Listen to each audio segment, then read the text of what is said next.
Eto na, ladies and gentlemen, naghaharap na para sa kanilang final weigh-in.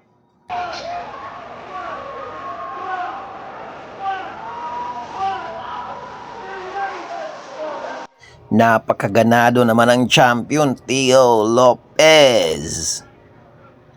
Grabe, daming energy. Bukas na ang bakbakan. Final weigh-in mga boss. Teo Lopez versus Shakur Stevenson.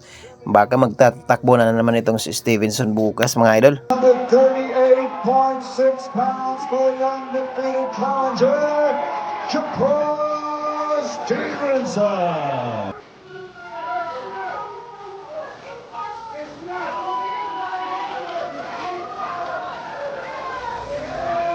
$139.6 for the reigning and defending champion.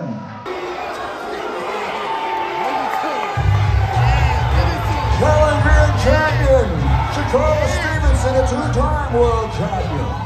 So eto na nga, tuloy na ang bakbakan bukas. Magkaroon ba ng bagong kampyon sa pangalang Shakur Stevenson?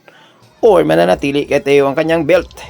Lamang sa pustahan itong si Shakur mga idol sa betting odds.